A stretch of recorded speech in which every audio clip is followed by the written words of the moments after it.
Hello, everybody, and welcome back to another episode of Aux Fiends. This is our 10th episode in the show, and we thank you for coming back and listening to our latest episode here, especially given that this is an episode that's coming. Mateo, how many months after? Do you know the exact count? I don't. How many months after? Our previous episode, if I'm thinking about it, it's not weekly, but it's, maybe a couple weeks go to a couple months. It might be a little more than a year, but safe to say it's been a while. It's been a while, especially for our YouTube uploads. That's all I'm saying.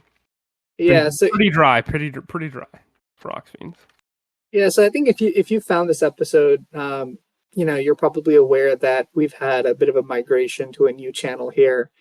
So let's give them a little bit of a rundown, Mateo, because we had a long stint of trying to figure out these technical issues that we were having. So previously, like in full transparency here, we were posting this podcast on two platforms, right? We had YouTube, of course, and then Podomatic. And Mateo, fill us in on how Podomatic was going. Podomatic who? Yeah, no one was Exactly. listening to Podomatic. It was somehow also uploading to Spotify through Podomatic. We have no idea how that stuff works.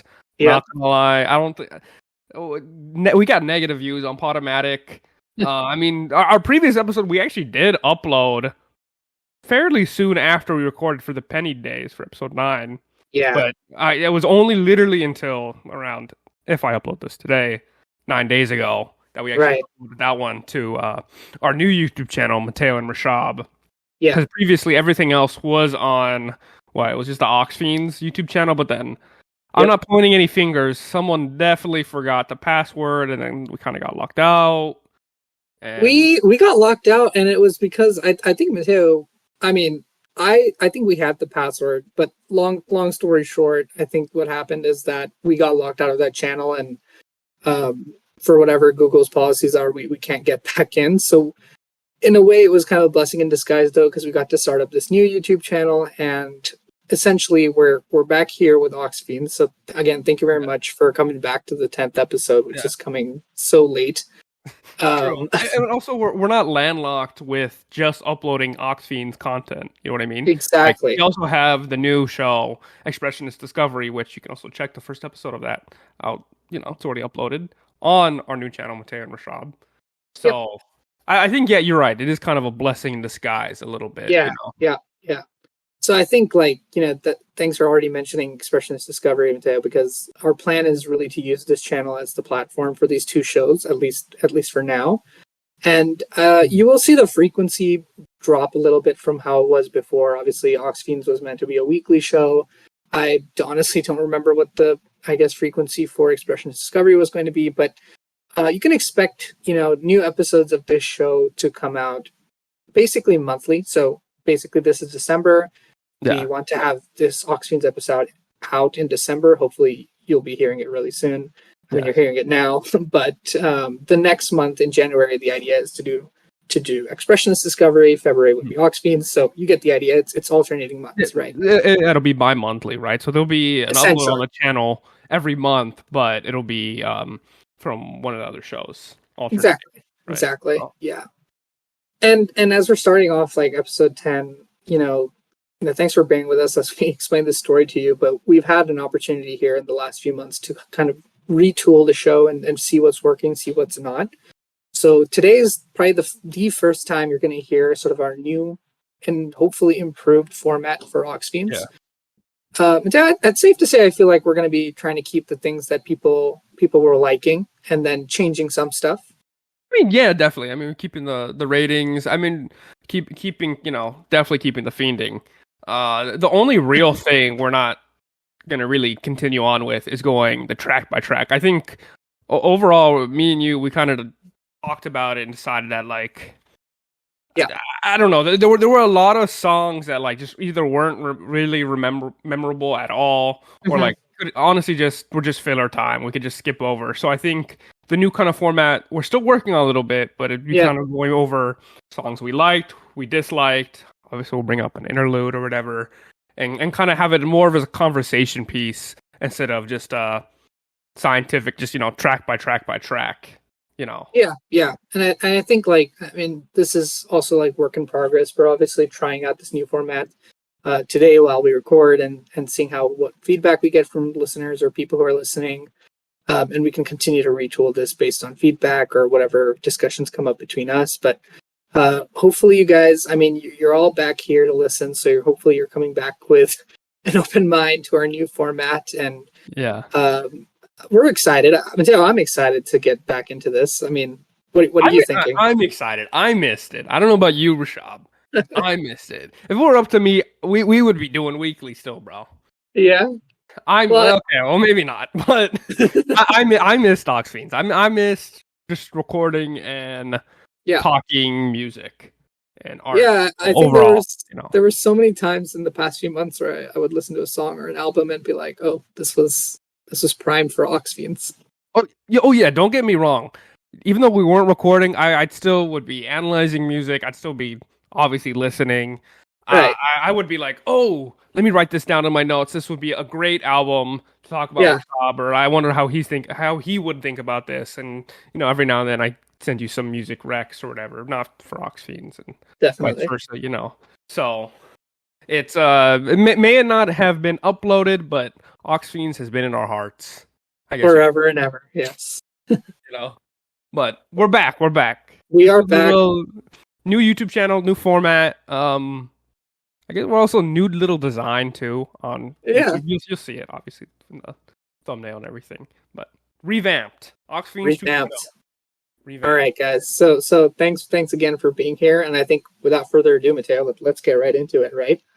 Yeah. So months ago at this point, I had selected my choice of the album, right?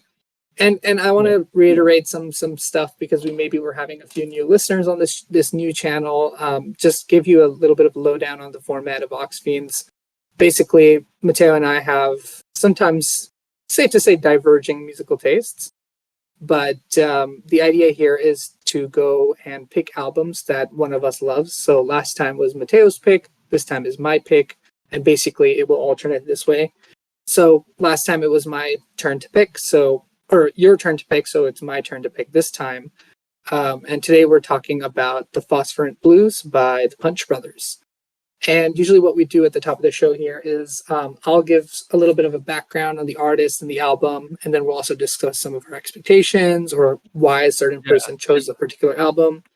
So actually, Mateo, I'll start with you because, I mean, on our last episode, which was a long time ago, I mentioned to you, I think, that we would be doing sort of a bluegrass album, and I kind of gave you a little bit of an idea of what this album would be. But, what were you thinking going into this? Like, did you have any expectations? Have you heard of this artist before? Let's hear from you. I'd never heard of the artist, never heard the album.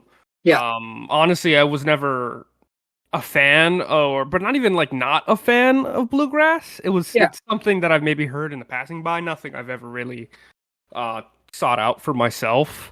Right. So my expectations, I honestly, I was just really more surprised that you'd pick this. It was total curveball that you were picking some bluegrass stuff.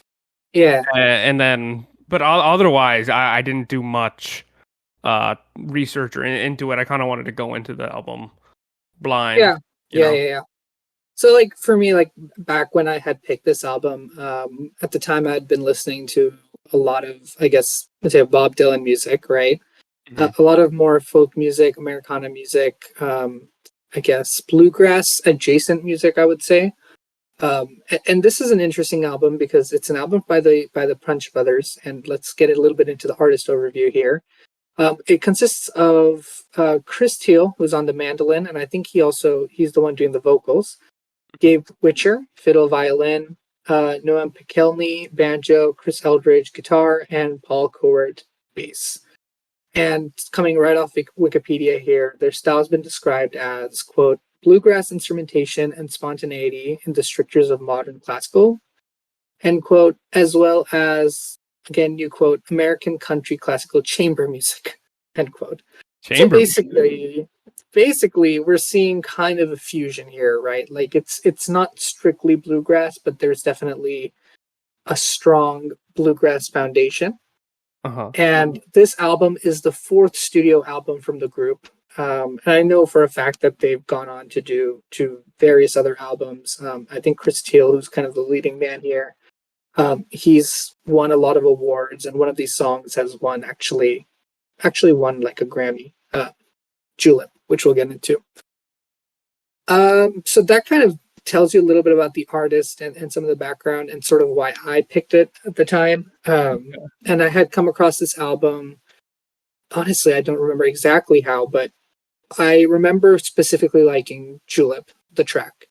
And we'll obviously get into that a little bit further down the line. But that was definitely the one that I gravitated most towards. And I'd seen a few videos of this group performing live. And that's why I picked it, I guess. You know, it's still an album that I think works very, very well.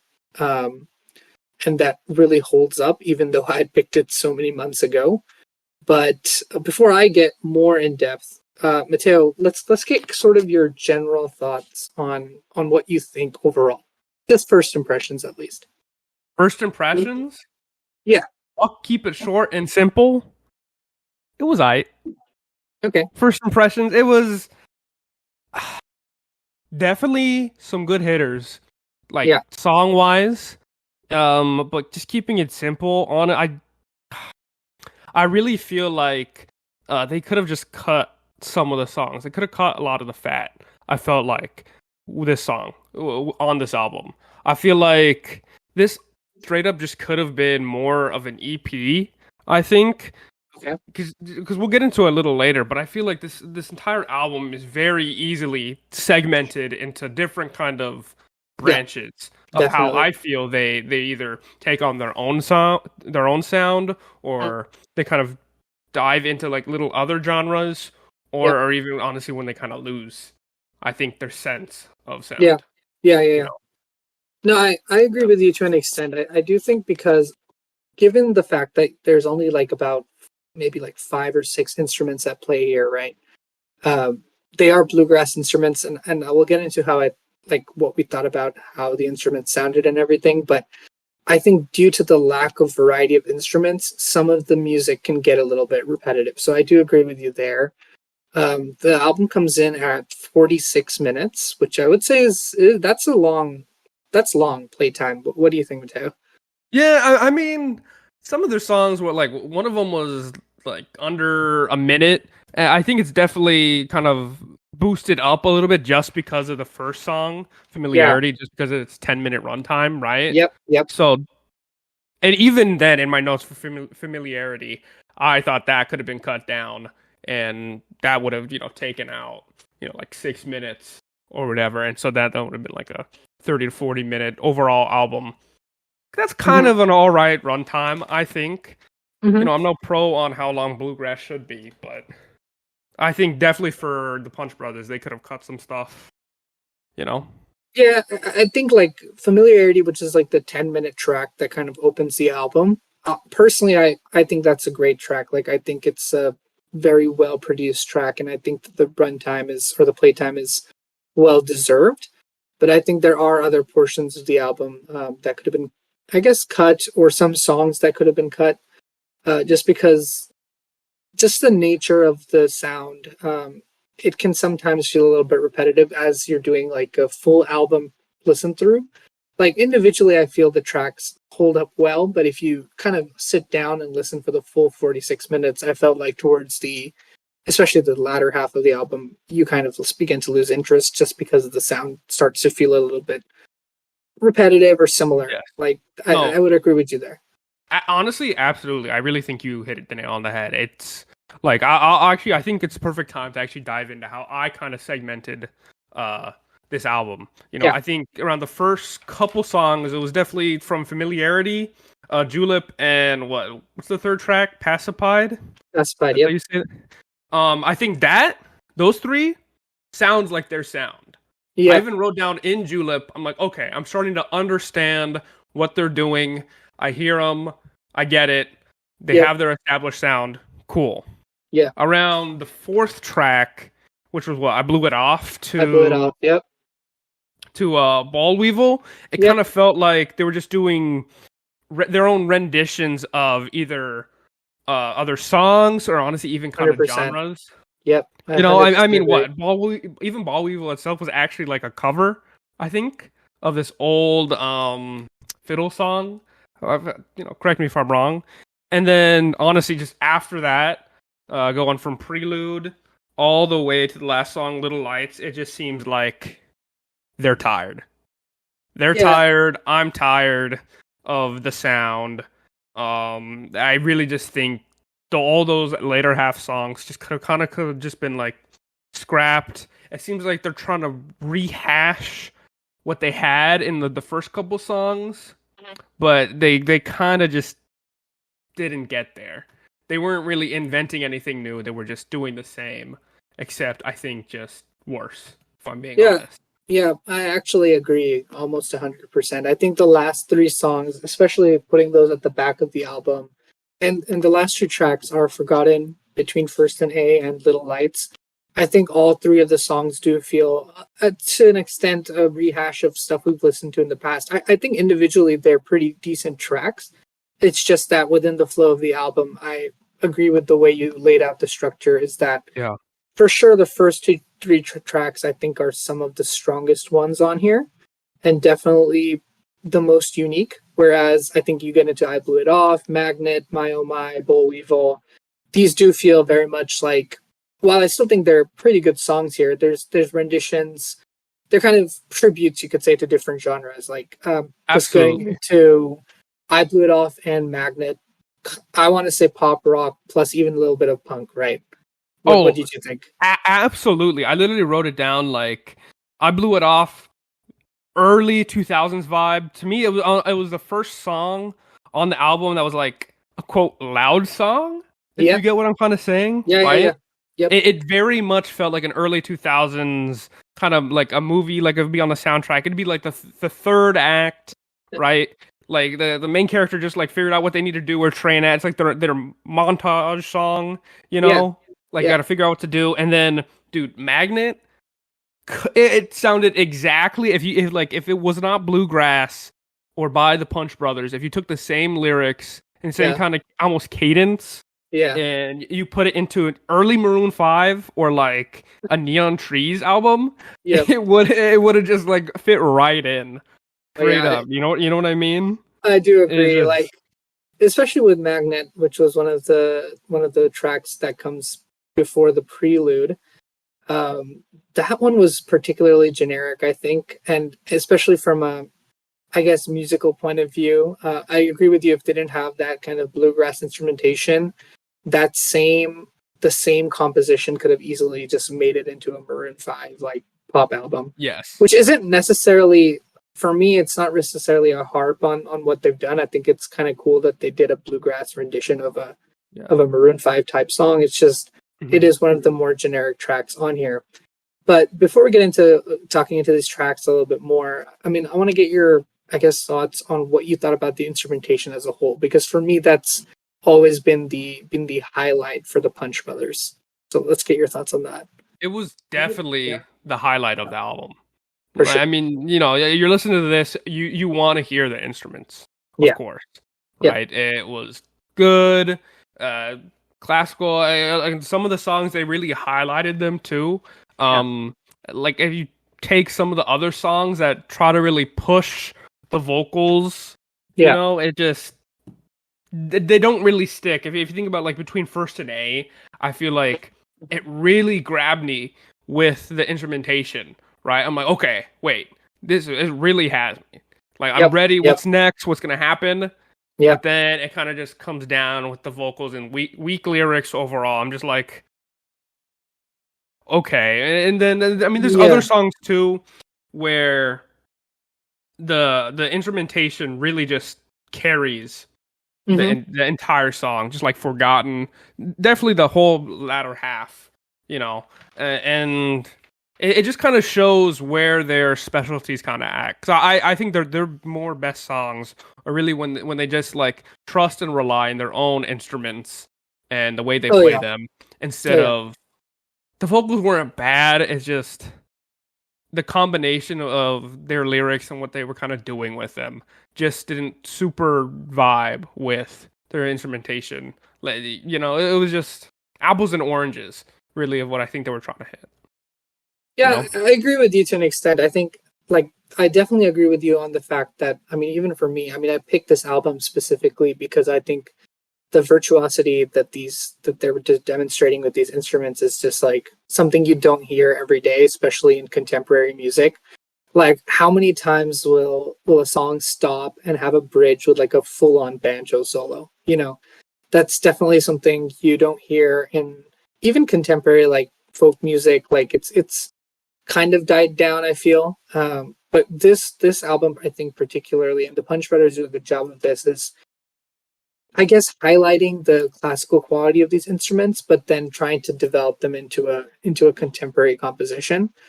And they're just experimental enough where things feel interesting. Like, it doesn't feel constantly boring. Like, obviously we mentioned some songs do get repetitive, but in general, I think that the music it feels unique. It feels interesting. You're hearing instruments that you don't maybe get to hear a lot.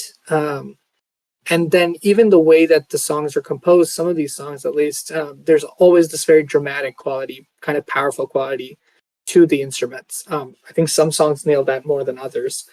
But I mean, the one that I want to talk about real quick is actually Julep, because that's my favorite track. I mean, I'm not gonna play my, secrets here or anything, but no need to hide it. Yeah, that's yeah, fair.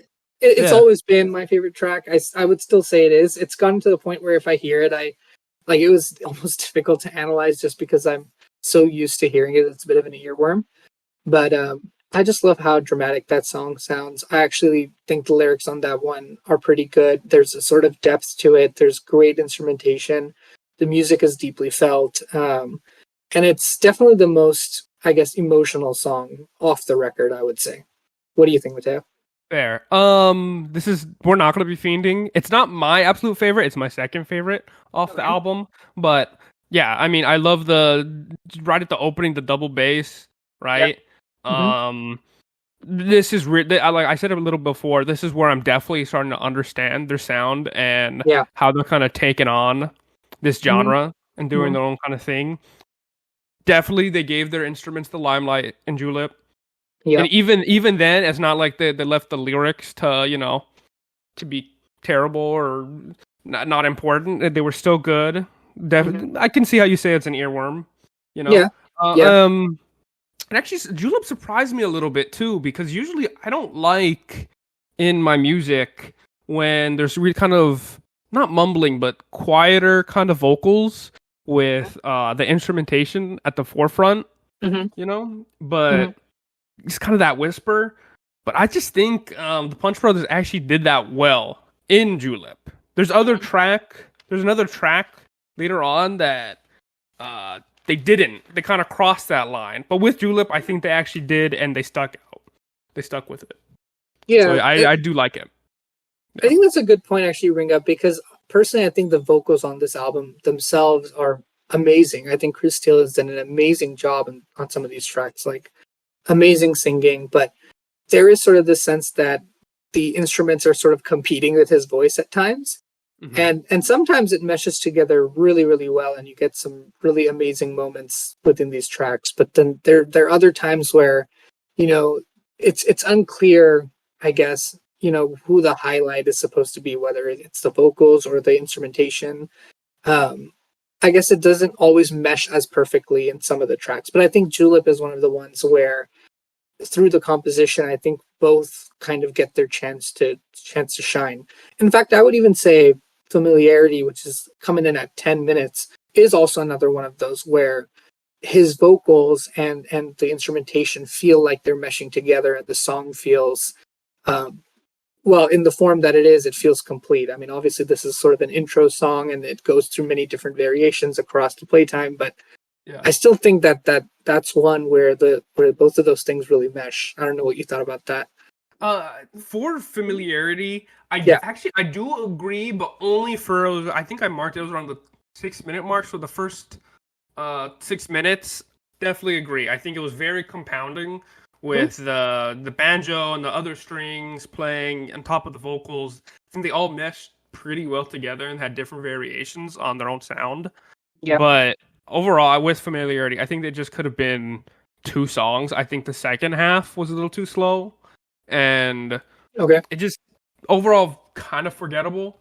This might be a big reach, but I did like the first 6 minutes though. Well, what I kind of compare it to is anyone that's ever played Death Stranding. It's a PlayStation game by Hideo Kojima. It very much just sounds like I am just walking around in that world.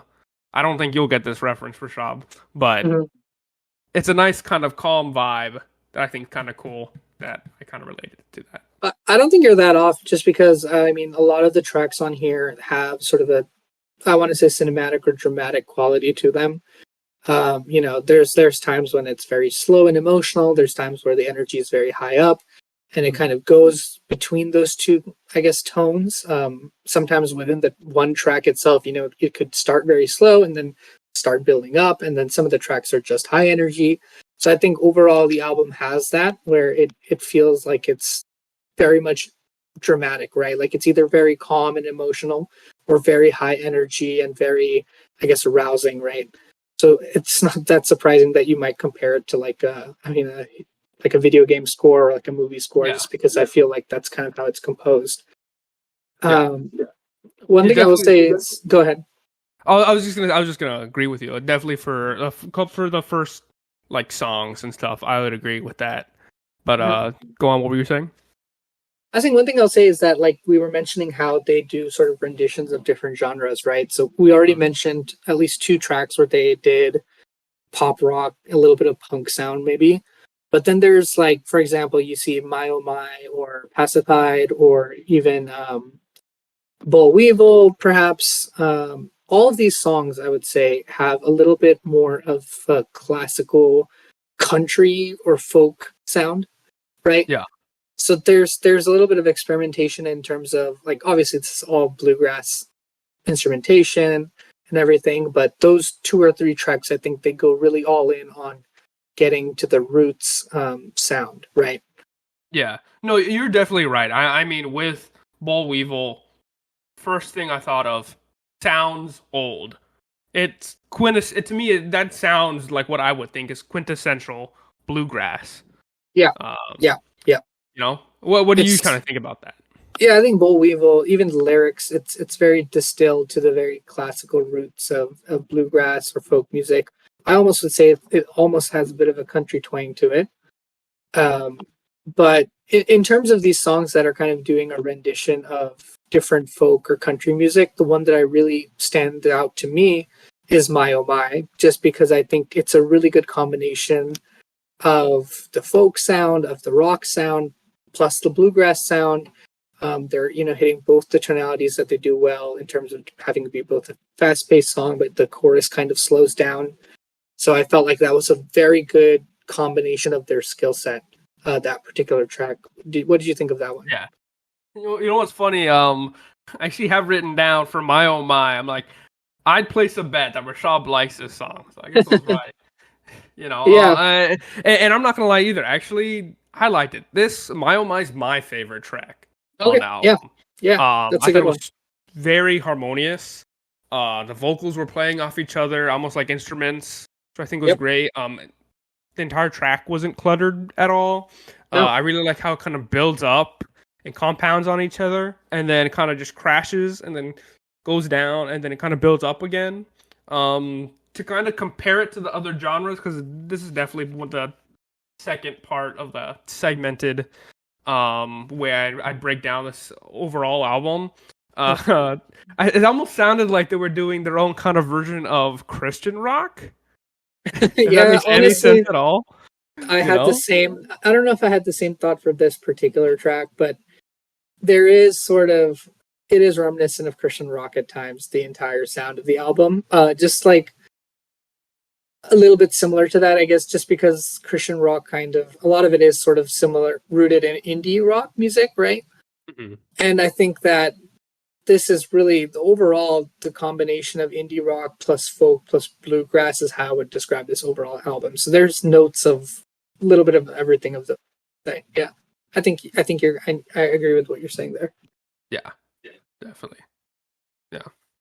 think we should get into the last 3 tracks or so, because I think we're both a little bit lukewarm on them, and I think it's partially because of the length of the album. I think overall that kind of detracts from these 3 tracks, but I want to get your thoughts on which of these 3 stood out to you. If none of them really stood out to you, what you thought about these, basically.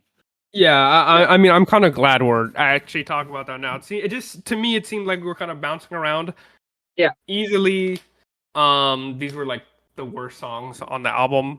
I think I'd agree. Yeah, forgettable too as well. I not to repeat myself more. It just seems like the Punch Brothers were tired when making this, and they were just kind of rehashing their own stuff. Yeah. It's not that they're poorly composed songs or that there isn't good singing or good instruments, but I just felt that for all 3, the compositions just didn't stand out to me or give me anything special. And I think rehash is about the right word. Like, yeah, it's none of these are tracks that I would probably introduce someone to listen to if they were listening to the Punch Brothers for the first time, No, honestly, there's really just one common thread with these songs, which was they're just kind of boring. Or forgettable. I would agree. Little Lights, I was like, it had like a beautiful harmony, I guess. His vocals were really great in Little Lights. But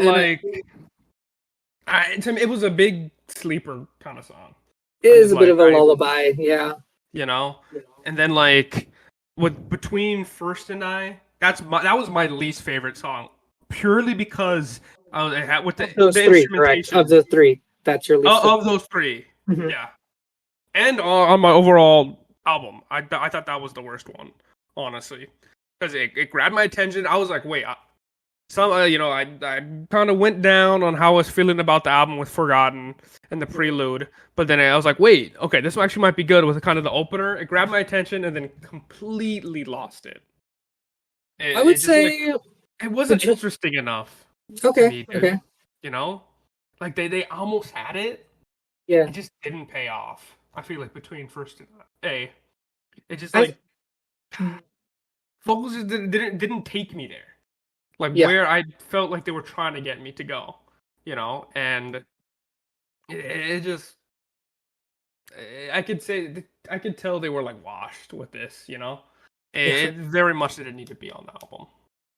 I would say actually Between First and A is my favorite of the 3, but I agree with you that it kind of grabs your attention at first and then kind of drowns out, I guess, by the end of it. But that's, if that's my favorite of the 3, Forgotten for me is probably my least favorite of these 3, just because it's not high energy. It's not really feeling emotional to me. It just felt like the most washed out of these 3.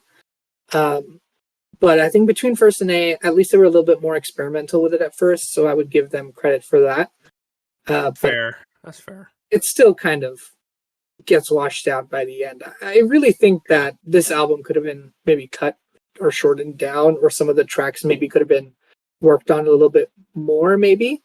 Yeah. Or even you think about the ordering of this, right? I would say maybe put these first 3 tracks at the beginning of the album and then maybe end off strong with some of these other ones that we were discussing, like I Blew It Off even. My Oh My would have been a great closer.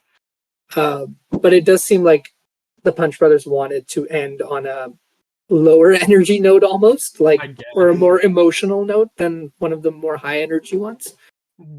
Yeah, honestly, I think they should have just ended it on Ball Weevil. I think the first all the tracks up until Prelude. Yeah. I think that was honestly a fine order. I think you can even keep the Prelude in, just put that somewhere else.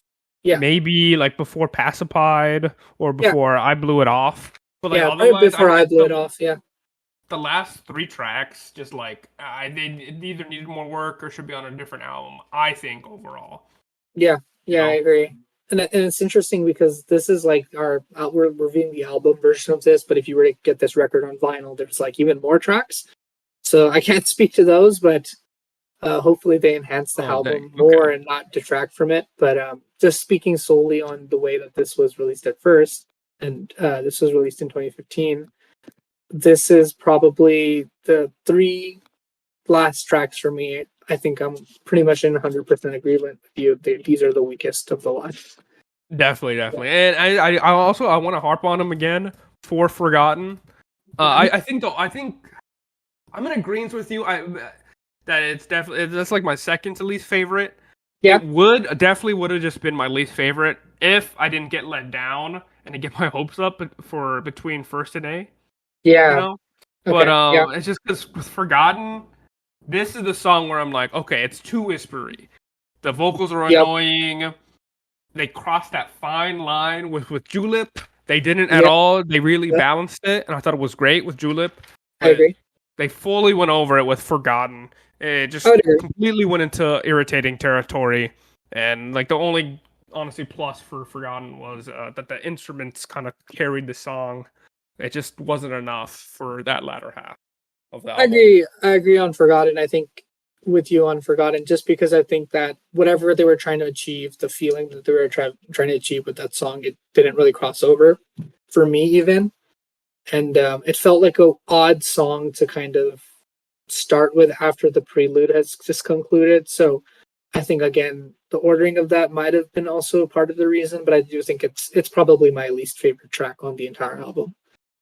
Yeah. And then also speaking of the prelude, how do you pronounce what is that word that's in parentheses after prelude? So interestingly, I think because of the way that this album is, the songs are titled is like, for example, Pacified has Debussy in the parentheses. These are actually the last names of the people who, I guess, maybe helped create some of these songs or were based off of. Like Scriabin and Debussy are both very old, like 18th century or 17th, 19th century composers. So I think either they're inspired by that or maybe even a retooling of a previous song. Oh, okay. And while we're on the topic of the prelude, we gotta keep that tradition going of always bringing up what song's the interlude. It was prelude, right? It definitely was. It's right in the title. It's a 57-second track. Yeah. I mean, that's very clearly the interlude. I think almost everyone would agree there. It comes right at the, I guess, juncture of when they're about to go into the three worst songs, actually.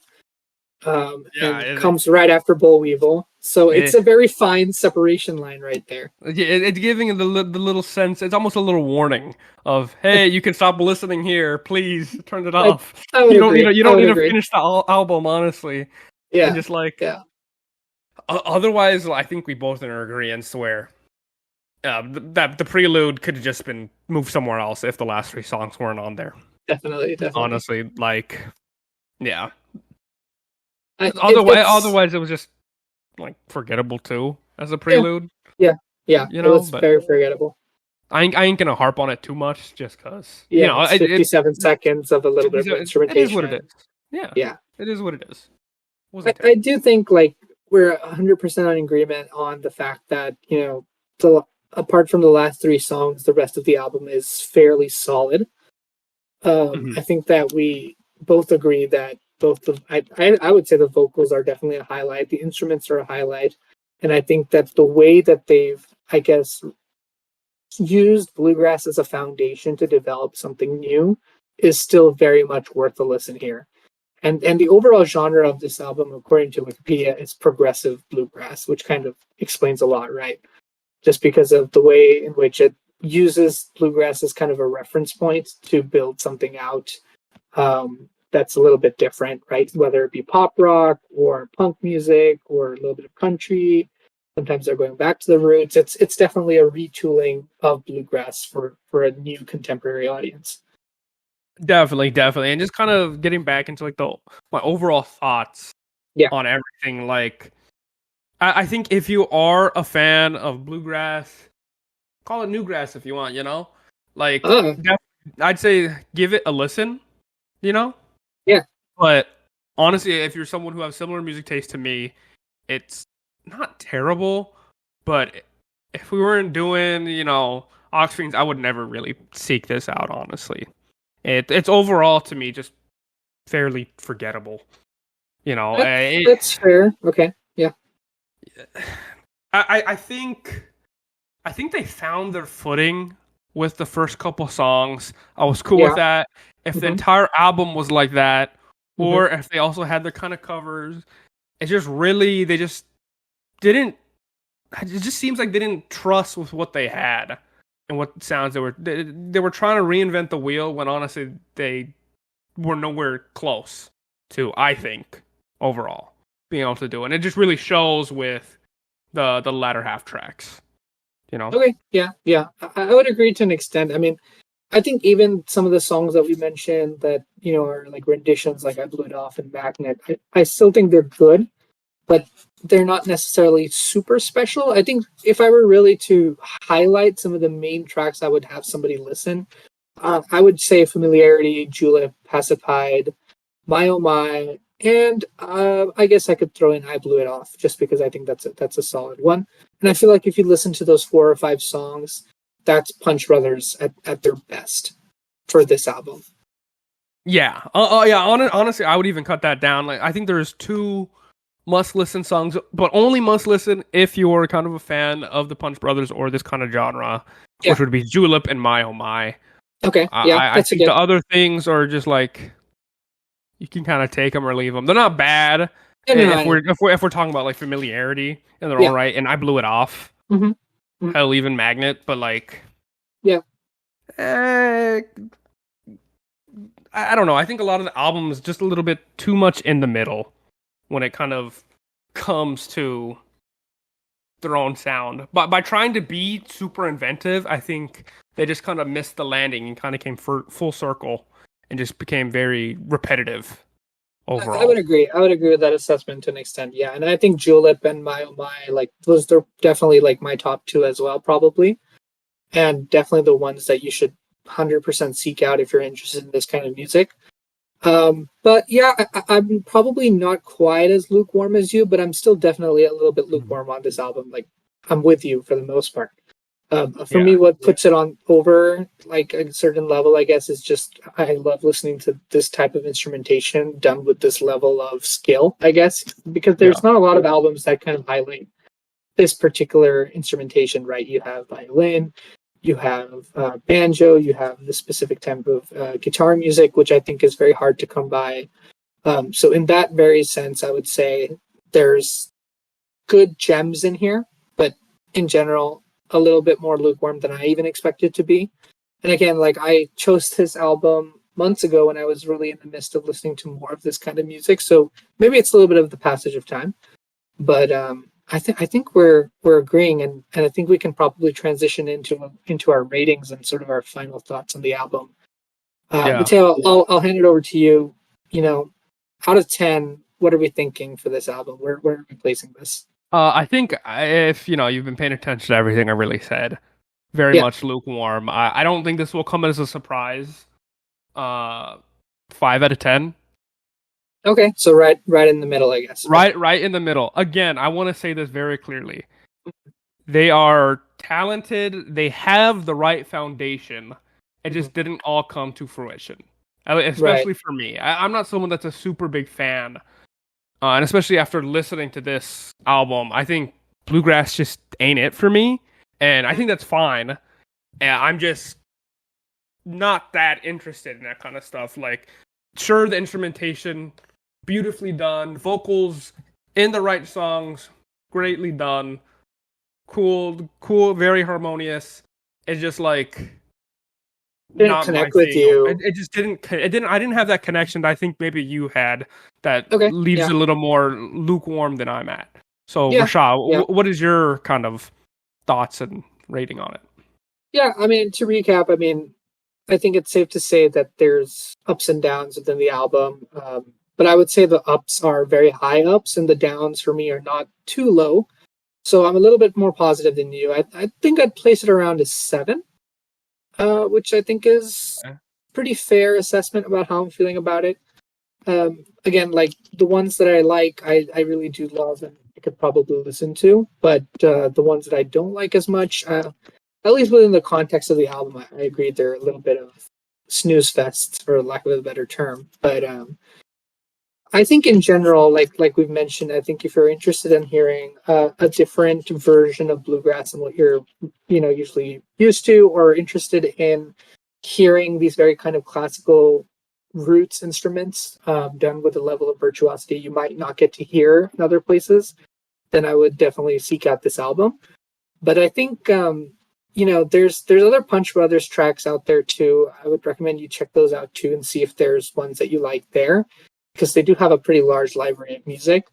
But for me, the album sits at about a 7 out of 10, which I would say for me is a little bit on the lukewarm side. Okay. No, that's a fair assessment, I think. Yeah. Yeah. Overall, honestly, I'm looking over everything. I don't think I have much else to say about the Phosphorescent Blues. Yeah, I think we're coming to a close, but I think I'm close. Yeah. I'm a little surprised we agreed as much as we did on this one. Yeah, I think our ratings are pretty close to each other. I mean, yeah, I think so. I think if you rated, I feel like you think maybe 5 out of 10 is a more harsh rating than I would place it as. To me, that's just the average kind of thing. Yeah, you know what I mean? And it's like a good 5. You know what I mean? It's not a bad 5. If that makes any sense. Yeah, and I think even my 7 is really just another way of saying above average, or maybe even like on the low side of good. But definitely, as an album, maybe nothing special. I think there's some tracks here that are a little bit special, but as an album, I think we're in close agreement. Yeah.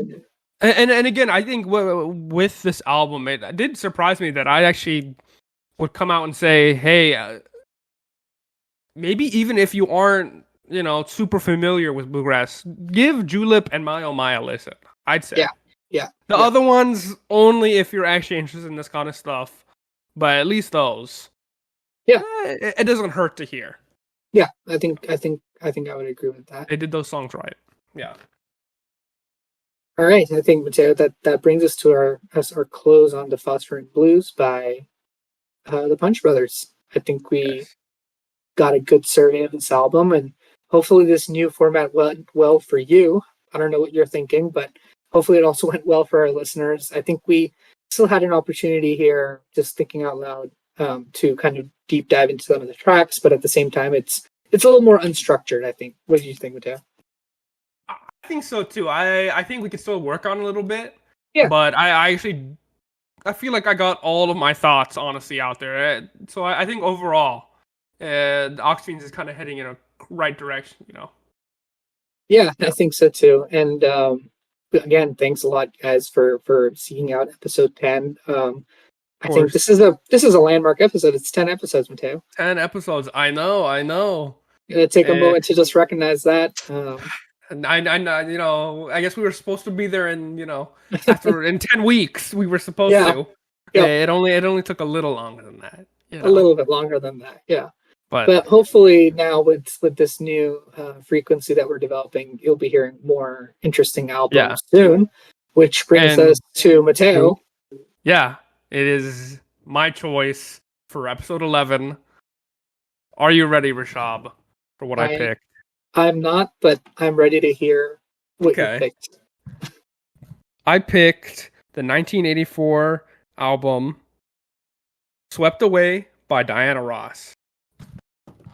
All right. I am personally a little bit swept away right now. What are your thoughts? You're swept away? Okay. I'm a little swept away. I didn't really expect this coming from you, but I'm still interested. I think 84 as a year is an interesting year too, in general for music. So I'm interested to hear like how, I guess, her sounded at the time. Yeah, it was her 15th studio album. Okay. Not to, this is the Phosphorescent Blues episodes, but I definitely think she had found her footing by then. So I think the next episode would be a pretty good listen, and we'll have a pretty good conversation about Swept Away. I think so too. I'm excited.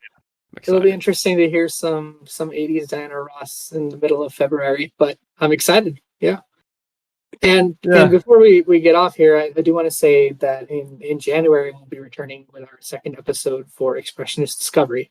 Yeah. So if you haven't listened to episode 1 of that, that's a podcast where we follow a very similar format where Mateo and I alternate, picking, in that case, art pieces. And we basically discuss it, and we take a deep dive into some of our first impressions, some of the history behind it, and it's all coming from a perspective of learning. So it's definitely nothing where you have to be an expert or anything. Yep. So I would say to get the sense of that show, just listen to episode 1, because I think we're both very excited to have that out in January, or so is the plan at this time of this recording. But yeah, just check it out, and we'll see you guys in January for that, and then in February for some Diana Ross. Yep, of course. Thank you all for listening. Thanks for listening, everybody. Bye bye.